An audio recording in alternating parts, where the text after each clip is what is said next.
अस्सलामु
अलैकुम रहमतुल्लाह।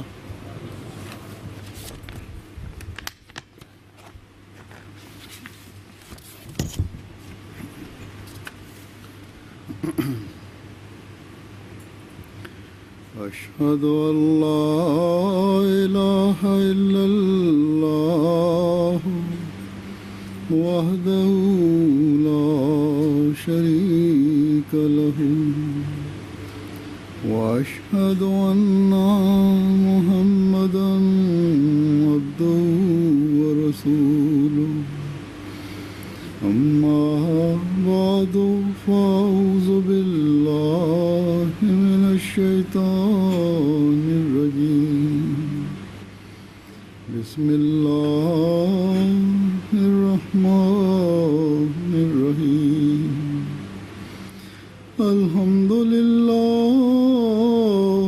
रब्बिल आलमीन अर्रहमानिर रहीम मालिकि यौमिद्दीन। इय्याका नअबुदु व इय्याका नस्तईन। इहदिना सिरातल मुस्तकीम सिरातल लज़ीना अनअमता अलैहिम गैरिल मग़दूबि अलैहिम वलद्दाल्लीन। और ट्रांसलेशन करेंगे साथ साथ, ट्रांसलेशन आप करेंगे साथ।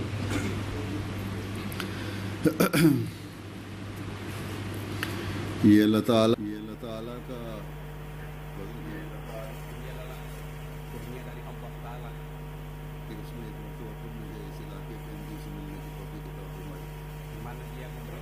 Es ist eine besondere Segnung von Allah,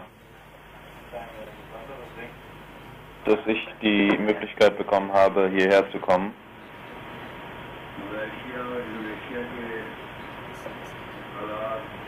Die Situation in Malaysia und Indonesien ist derart, dass es für mich schwer ist, dorthin zu gehen.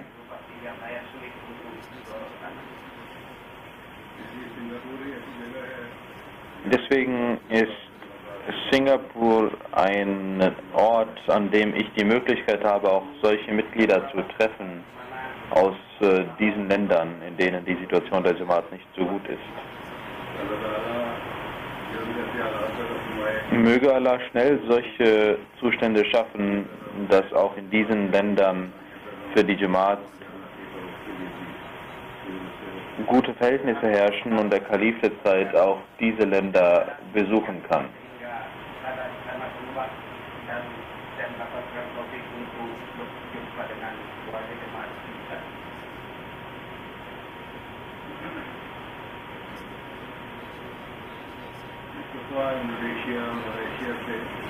Diesmal sind über 3000 Ahmadis aus Indonesien und Malaysia hierher gekommen.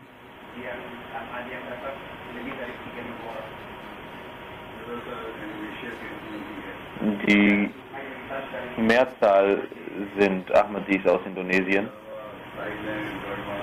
Darüber hinaus auch Ahmadis aus Thailand, Burma, Vietnam, Philippinen sind hierher gekommen. Und ebenso einige Nicht-Ahmadis.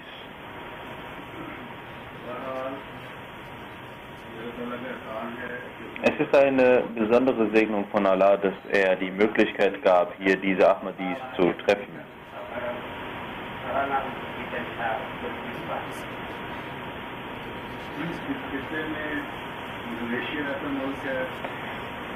In diesem Teil der Welt ist Indonesien ein Land, in welchem die Mitglieder der Jamaat am größten und sehr stark verfolgt werden.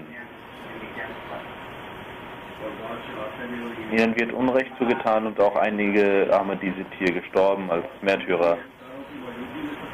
Und das alles geschah unter den Augen von offiziellen Regierungsvertretern. Und das geschieht immer noch. Es ist keine einmalige Sache gewesen, sondern es geschieht zurzeit immer noch.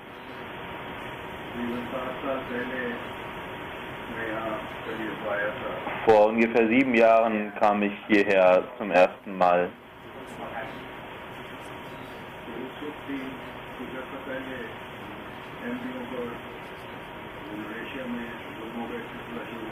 Auch damals begann eine Zeit des Unrechts gegen Ahmadis in Indonesien. Moscheen wurden angegriffen,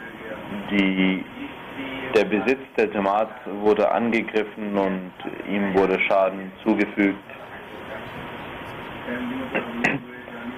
Ahmadis wurden angegriffen und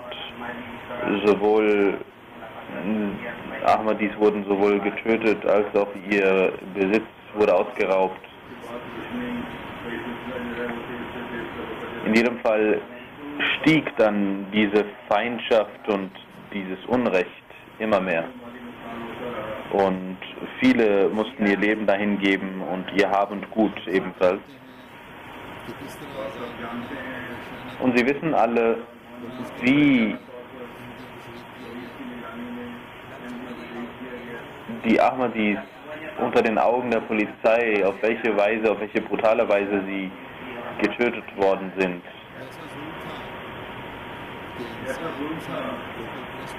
Das war eine Tyrannei und ein Unrecht von derart Ausmaß, dass auch die lokale Presse diese Sache aufgriff und das Vorgehen verurteilte.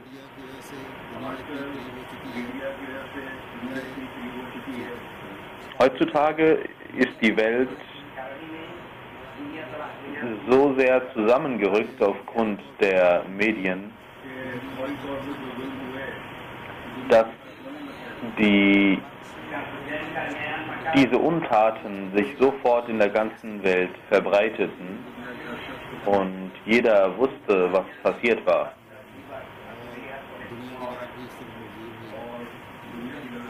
Und auch die Augen der Welt schauten hierher.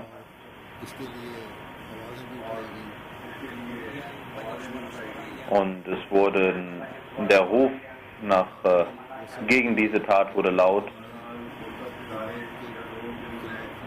Jedenfalls alle Menschen und Gruppen, die sich empört äußerten, wir danken diesen Menschen und diesen Gruppen.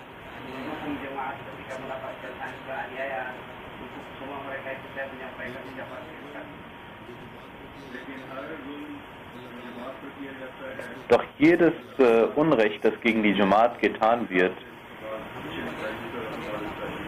Allah Ta'ala lässt es so geschehen, dass im Gegenzug andere Dinge passieren, die das kompensieren, den Schaden kompensieren.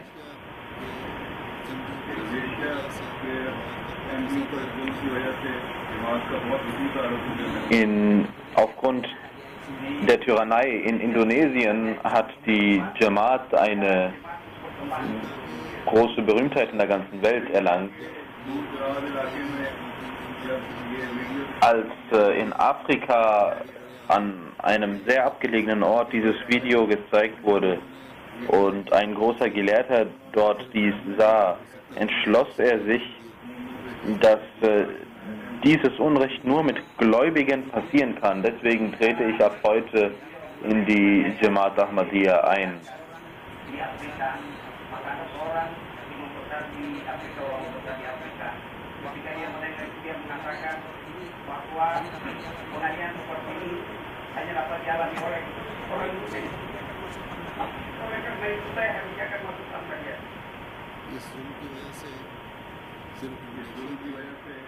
Aufgrund dieser Tyrannei haben nicht nur in Indonesien Leute die Ahmadiyyat akzeptiert, sondern an vielen Orten der Welt gab es neue Ahmadis aufgrund dieser Tat.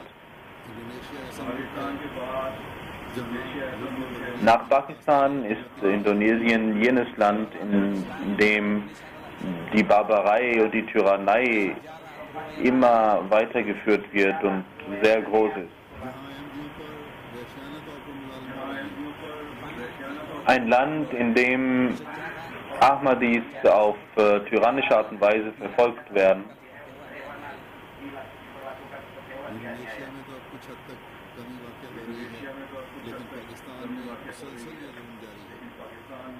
In Indonesien gibt es zurzeit etwas Ruhe, aber in Pakistan hört dies nicht auf und wächst immer weiter. Und diese Tyrannei geschieht im Namen Gottes und im Namen seines Propheten, sallallahu alaihi wasallam. Dieses Unrecht passiert im Namen jenen Gottes, der den Menschen es zur Pflicht machte, einander zu respektieren und gegenseitig die Pflichten einzuhalten.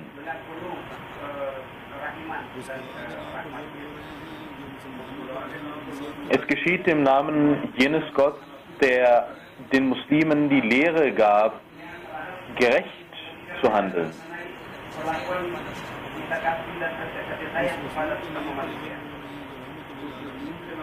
Es geschieht im Namen jenes Propheten, welcher der Rahmatul lil Alamin, eine Gnade, eine Barmherzigkeit für die ganze Welt ist. im Namen jenes Propheten, welcher sogar im Zustand des Krieges die Lehre gab, nicht Unrecht zu tun.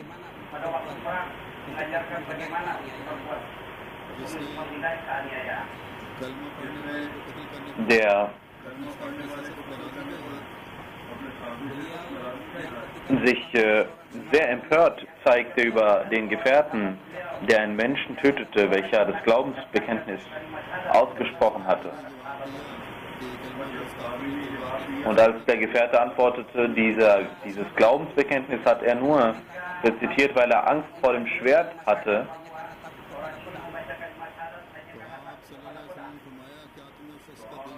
sagte der heilige Prophet sallallahu alaihi wasallam: Hast du denn etwa seine Brust aufgemacht und in sein Herz gesehen? Ob er dieses Glaubensbekenntnis aus Furcht vorgetragen hat oder aus dem Tiefen seines Herzens? In jedem Fall ist die Tyrannei in Pakistan auf ein Extrem gestiegen und diejenigen, die das Glaubensbekenntnis rezitieren, werden verfolgt und ihnen wird großes Unrecht zugetan.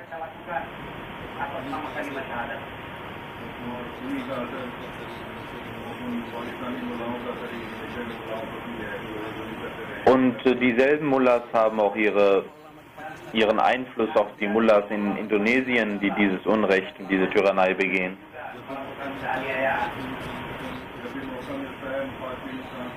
Wann immer sie können, fügen sie uns Schaden zu.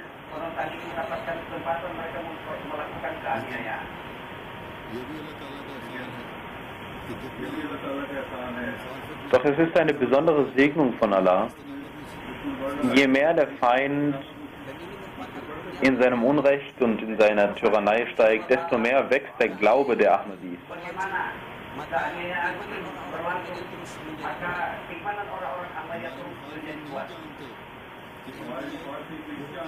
Unsere Feinde wissen nicht, dass Ahmadiyyat jener wahre Islam ist, der tiefe Wurzeln in unseren Herzen eingeschlagen hat.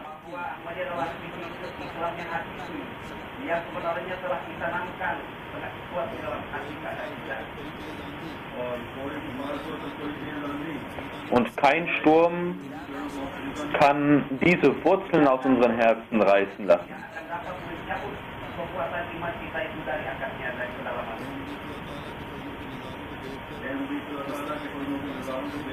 Die Ahmadis sehen die Segnung von Allah und sie können nicht das Eid, das Versprechen, das sie gegenüber Allah geleistet haben, brechen.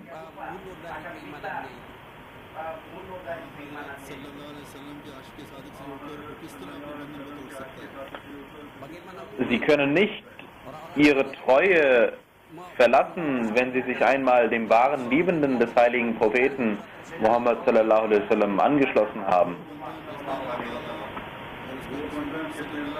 Jener Bund, den Allah noch mehr gefestigt hat, den Bund zu seinem Propheten sallallahu alaihi wasallam. Jener Bund, der uns die Wege zeigt, die Wege des Glaubens, die Nicht-Ahmadis gar nicht kennen.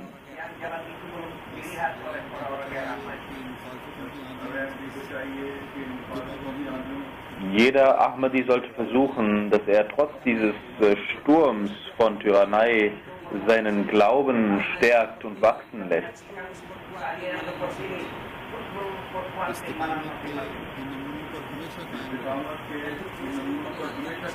Dass er standhaft bleibt und große Standhaftigkeit zeigt. Dass er in seinem Glauben und in seiner Aufrichtigkeit wächst. Und wir sollen auch beten dafür, dass Allah uns standhaft macht. Denn Standhaftigkeit bekommt man nur durch die Segnung von Allah.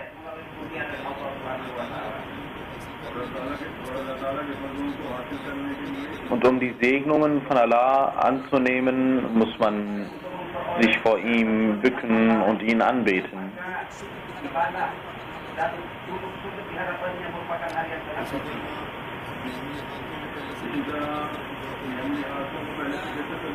Genauso ist es wichtig, dass sie ihr eigenes Vorbild und ihre Taten verbessern.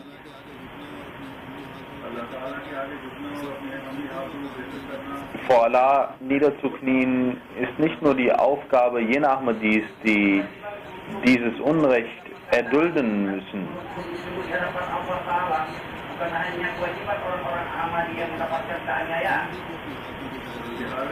sondern es ist die Aufgabe eines jeden Ahmadis zu überprüfen, wie sein Zustand ist.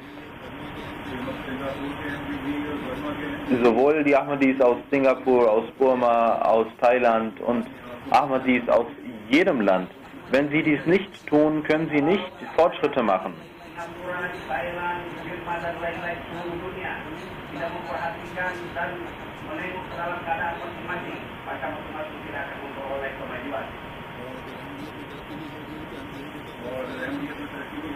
Und wenn sie keinen Fortschritt erlangen, dann hat es nichts gebracht, ein Ahmadi zu sein.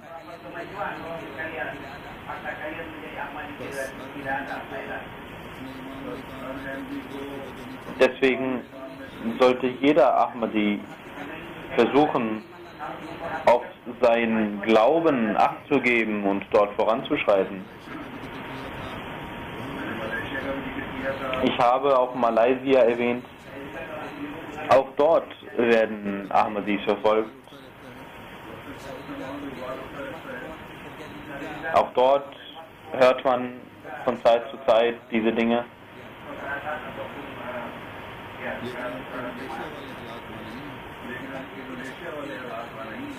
Aber es ist nicht so schlimm wie in Indonesien. Ich habe gehört, dass muslimische Gruppierungen an vielen Orten große Schilder aufgehängt haben, auf denen steht, dass Qadianis keine Muslime sind und ähnliches.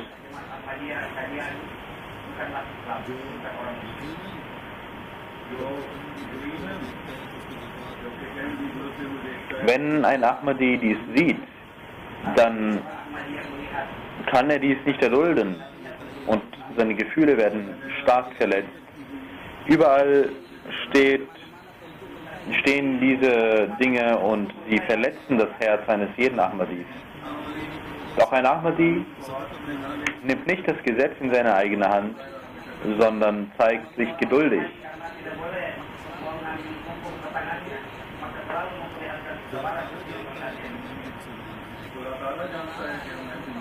Allah weiß, dass wir Ahmadis Muslime sind.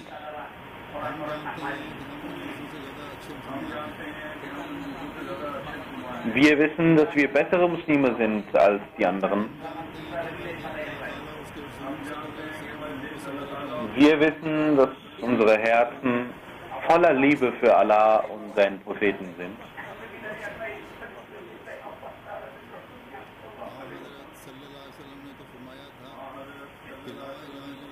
Der heilige Prophet sallallahu alaihi wasallam hatte gesagt, wer La ilaha illallah Muhammadur Rasulullah spricht, soll nicht als Kafir bezeichnet werden.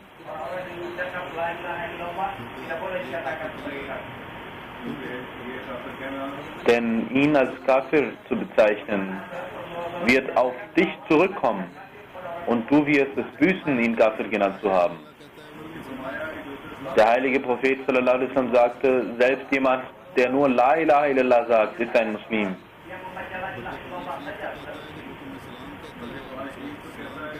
Der heilige Koran sagt, jemand, der dich grüßt mit Salam, den sollst du nicht sagen, du bist kein gläubiger Mensch.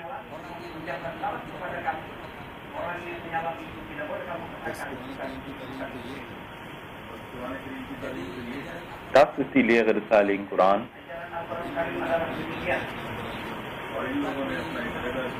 Und diese Menschen haben ihren eigenen Islam geschaffen.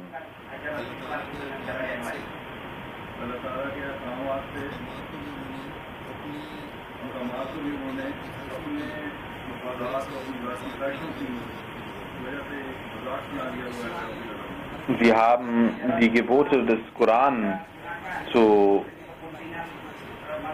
einer lächerlichen Art diffamiert.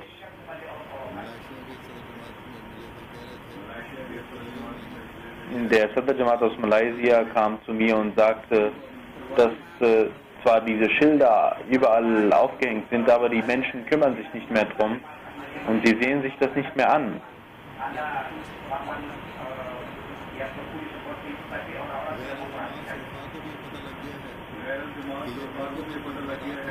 Selbst die Nicht-Ahmadis, die guten Menschen, die wissen, dass dies eine Propaganda der Mullahs ist.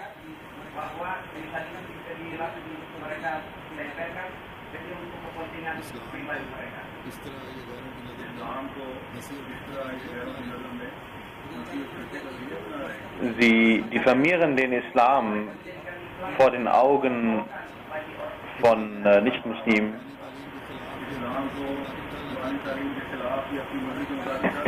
Sie möchten die Lehre des Islam entgegen den Lehren des Koran auf ihre eigene Weise darstellen. Doch der wahre Islam ist nur jener, welcher in der Tat die Gebote Allahs und die des Propheten enthält.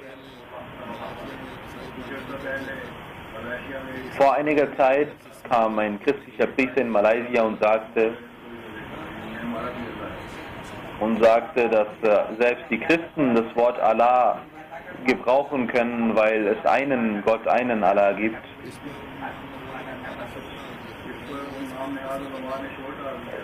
Als dieser Priester das sagte, kamen die sogenannten Gelehrten und Mullahs und lehnten sich auf und sagten, wie kannst du es wagen, das zu sagen?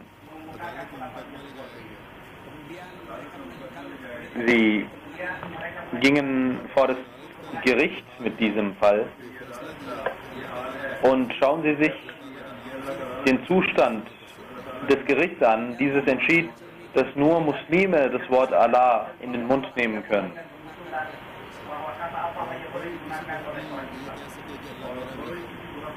Und niemand hat das Recht zu sagen, Allah gehört mir.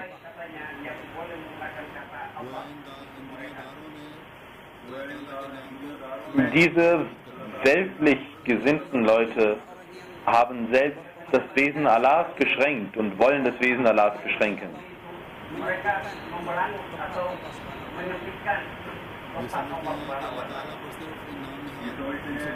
Sie denken, sie alleine würden das Recht haben, Allahs Namen zu besitzen.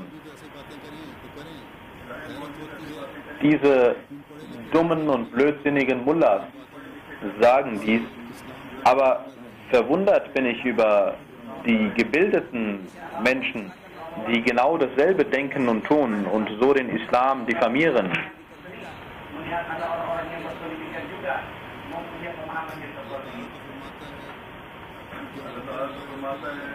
Allah, der Allmächtige, sagt, Alhamdulillahi Rabbil Alamin.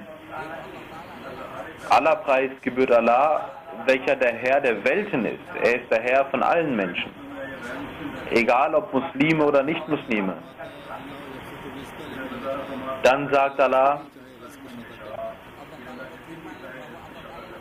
Allah gibt den Menschen, wem er will, gibt er. Gibt es etwa einen anderen Gott für Christen und Juden, welche von einem anderen Gott versorgt werden? Wenn ein Christ aufgrund dieses Urteils des Gerichts sagt, dass Allah mich versorgt, dann ist das eine Untat, die er nach diesem Urteil begangen hat.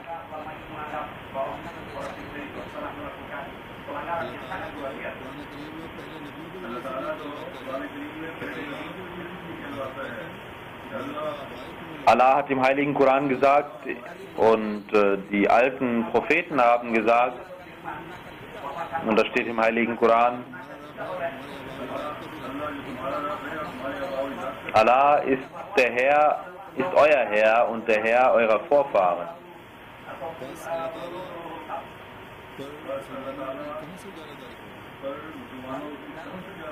Deswegen können nicht die Muslime alleine Allah besitzen.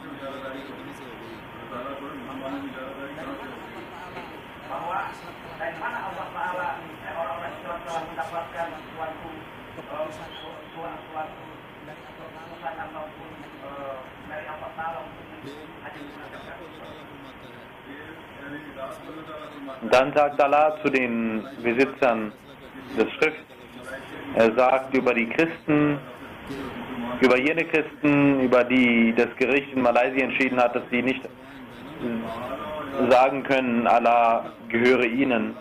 Allah sagt über diese Christen im Heiligen Koran, sprich, o ihr Besitzer der Schrift, kommt zu jenem Wort, welches gemeinsam ist zwischen euch und mir, nämlich dass wir niemand anderen anbeten als Allah.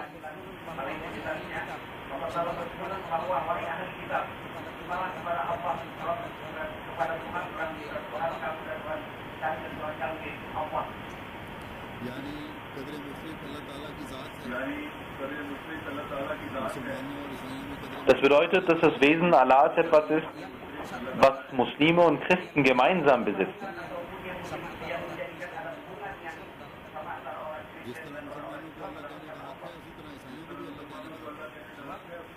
Genauso wie Muslime Allah sagen können, haben auch die Christen das Recht, ihren Gott Allah zu nennen.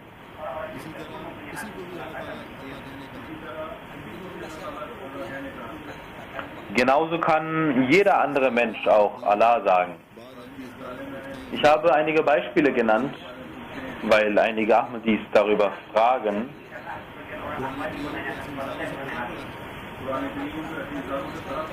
Der Heilige Koran ist voll von solchen Beispielen.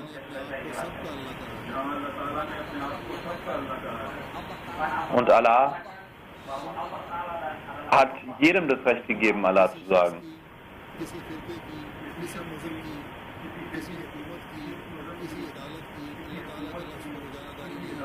Keine Regierung, kein Gericht, kein Mensch hat das Recht zu sagen, dass er allein Allah besitzen würde und Allah für ihn wäre. Allah Ta'ala ist keine Marke, die eingetragen wäre für jemanden. Er ist Rabbul Alamin, der Herr der Welten. Heute können nur die Ahmadis der Welt zeigen, was die wahre Lehre des Islam ist.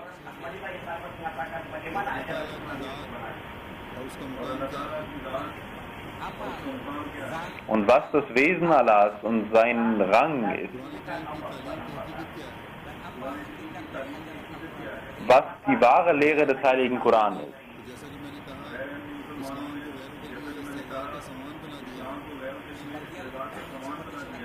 Die Nicht-Ahmadi-Muslime haben den Islam so sehr diffamiert, dass die Menschen über diese Religion lachen.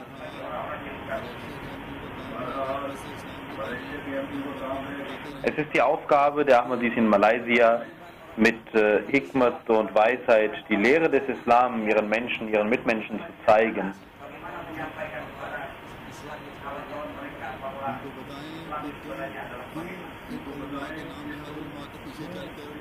Sagen Sie ihnen, warum folgt ihr diesen sogenannten Gelehrten und sorgt dafür, dass der Islam schlecht in der Welt dasteht.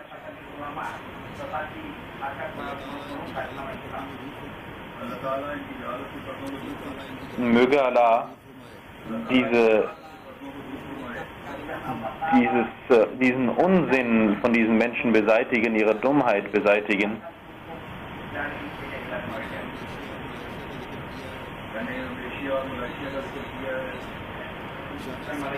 Ich habe Indonesien und Malaysia erwähnt und es kann sein, dass die Ahmadis aus Singapur denken, warum diese Länder erwähnt werden, wo ich doch zu ihnen gekommen bin.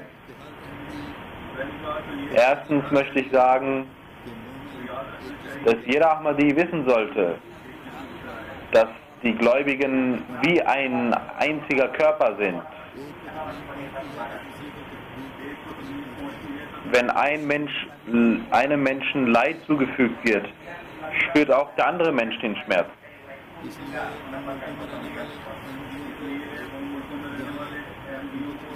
Deswegen sind die Ahmadis aus diesen Ländern, die Leider tragen müssen, solche Menschen, solche Ahmadis, dass auch andere Ahmadis dieses Leid spüren und Schmerzen spüren.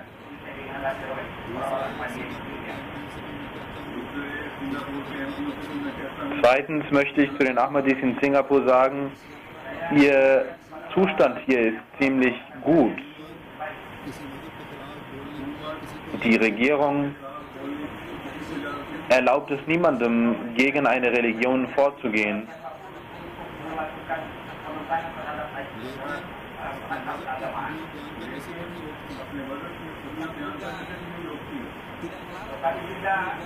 Und sie verbietet es nicht, dass jeder die Vorzüge seiner Religion darstellt.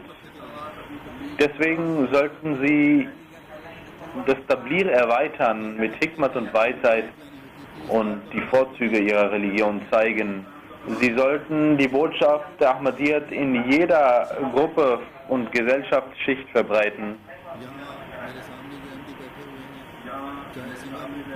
Die Ahmadis, die vor mir sitzen, egal ob sie aus Singapur sind oder aus einem anderen Land, sollten dies tun. Sie müssen wissen, egal ob wir in einem guten oder schlechten Zustand leben, wie unsere erste Aufgabe ist, das schöne und wahre Gesicht des Islam der Welt zu zeigen.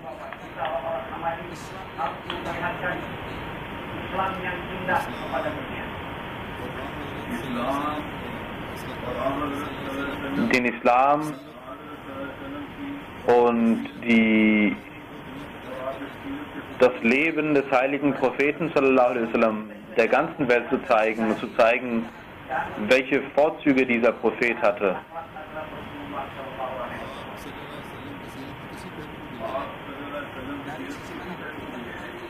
Sie können auf jeden einzelnen Aspekt des Lebens des heiligen Propheten sallallahu alaihi wasallam schauen.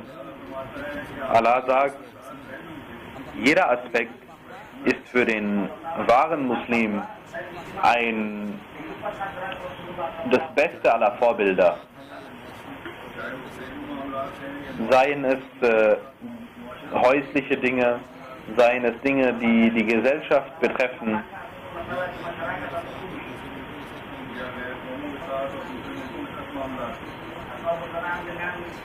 Oder der Umgang mit fremden Ländern und Völkern. Der heilige Prophet sallallahu alaihi wasallam ist das vollkommene Vorbild für uns. Wenn wir die Vorzüge des Propheten vor anderen zeigen wollen, dann müssen wir in erster Linie diese auch selbst befolgen.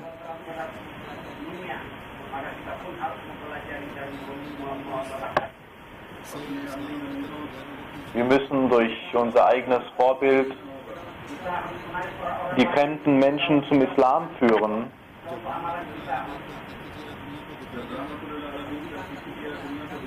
Wenn wir das wahre Gesicht des Rahmatul lil Alamin, der Barmherzigkeit für die der Welt zeigen wollen, dann müssen auch wir selbst in jeder Hinsicht Liebe und Brüderlichkeit an den Tag legen.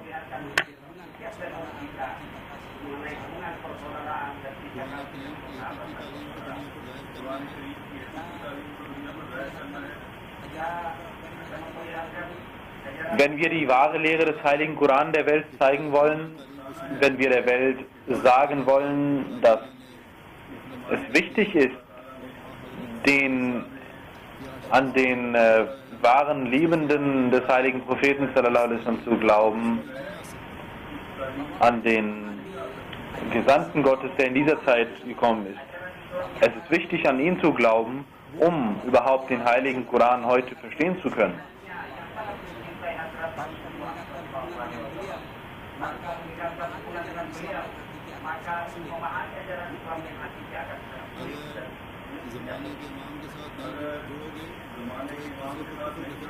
Wenn ihr euch nicht mit dem Imam der Zeit verbindet und ihn akzeptiert, werdet ihr nicht umhin kommen, um euch gegenseitig des Kufrs zu bezichtigen. Ohne diesen Imam werdet ihr nicht in der Lage sein, andere zum Islam zu führen, sondern ihr werdet diese vom Islam entfernen.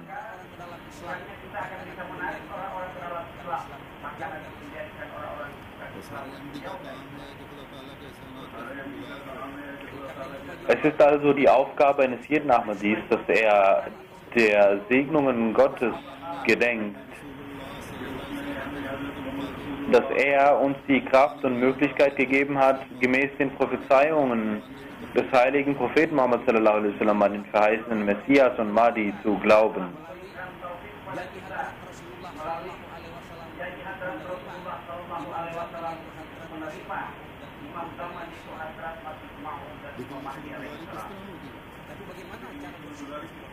Wie kann man aber diese Dankbarkeit an den Tag legen? Um diese Dankbarkeit zu zeigen, müssen wir unser Leben gemäß den Lehren des Islam führen.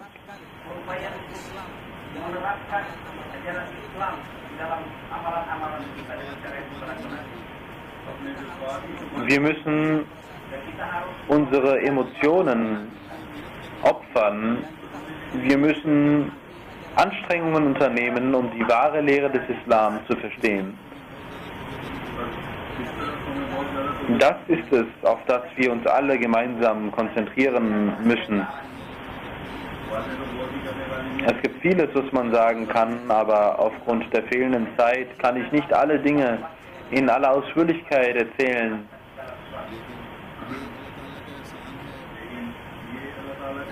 Aber es ist eine besondere Segnung von Allah, dass er trotz großer Entfernungen uns durch MTA die Möglichkeit gegeben hat, die Jamaat und das Khilafat mit der ganzen Jamaat zu verbinden.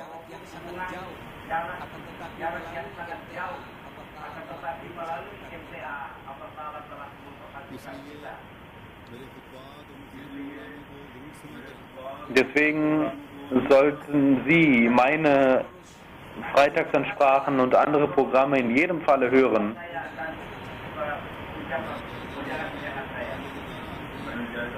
Ich habe nachgesehen, es gibt einige Amtsinhaber, die nicht die Freitagsansprachen regelmäßig hören.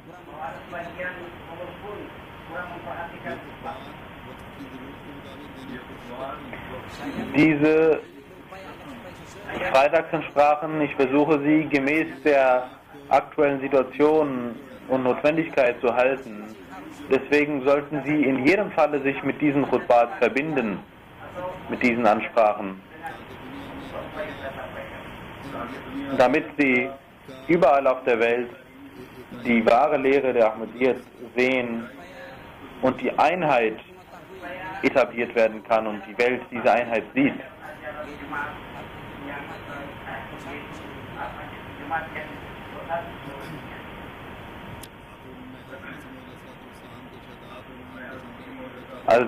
Zum Schluss möchte ich einige Zitate des verheißenen Messias al-Islam vortragen, aus welchen ersichtlich ist, was der verheißene Messias von seiner Jamaat erwartet und wie er seine Jamaat sieht.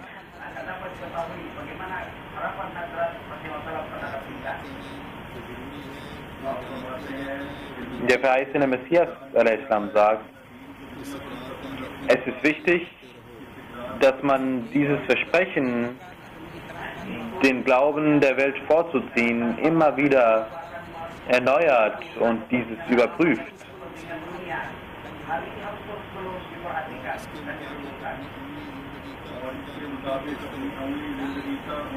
Und es ist wichtig, dass ihr euer Leben gemäß diesem Versprechen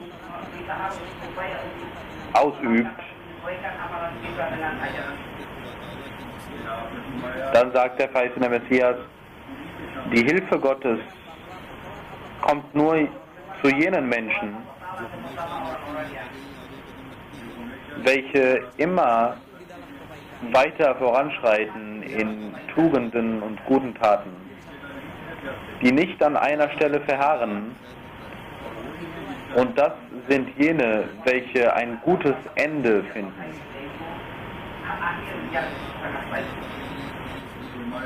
Dann sagte der verheißene Messias, Allah hat im Heiligen Koran dieses Gebet beigebracht, in welchem es heißt,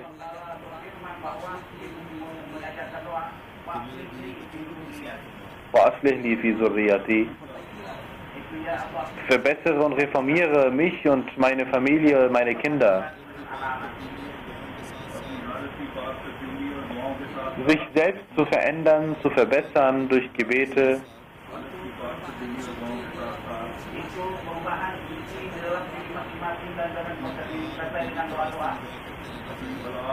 Ist es wichtig, auch für seine Familie, für seine Frau und seine Kinder zu beten.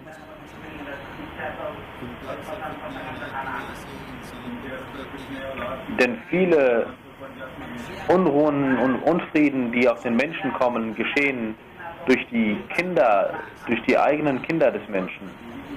Und viele auch aufgrund der Ehefrau. Dann sagt der verheißene Messias, es ist wichtig, dass eure Taten es bezeugen, dass ihr Ahmadis seid.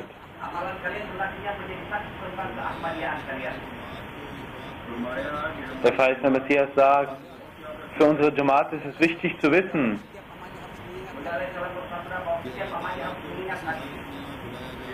dass Allah niemals in Vergessenheit geraten werden kann.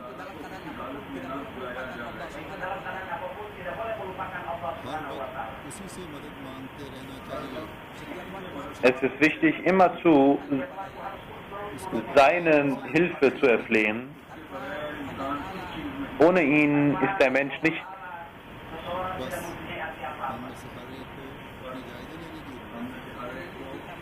Jeder von uns sollte also sich selbst überprüfen, inwieweit wir uns verbessern und zum Guten hin verbessert haben, inwieweit wir versuchen, unsere Kinder mit der Jamaat zu verbinden,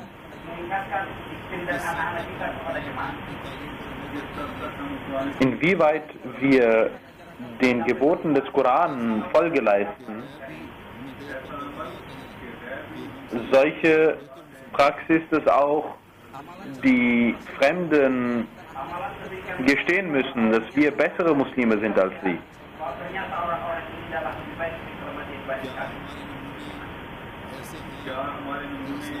Sind unsere Vorbilder so, dass die Feinde des Islam aufgrund unserer Taten zum Islam kommen?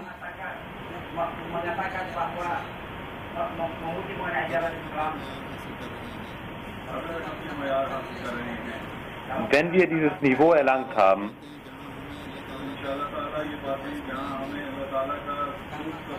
dann wird das inshallah dazu führen, dass wir die Nähe Gottes erlangen werden. Und es wird auch dazu führen, dass wir in unserer Anzahl stärken und dass wir wachsen werden. Und die Feindschaft, die gegen die Jamaat vorhanden ist, wird eines Tages sich in Luft auflösen.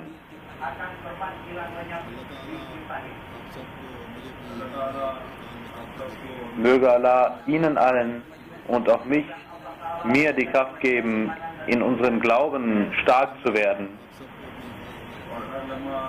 Und in jedem Augenblick möge er Sie beschützen. Und möge er die Strategien der Feinde in Luft vergehen lassen.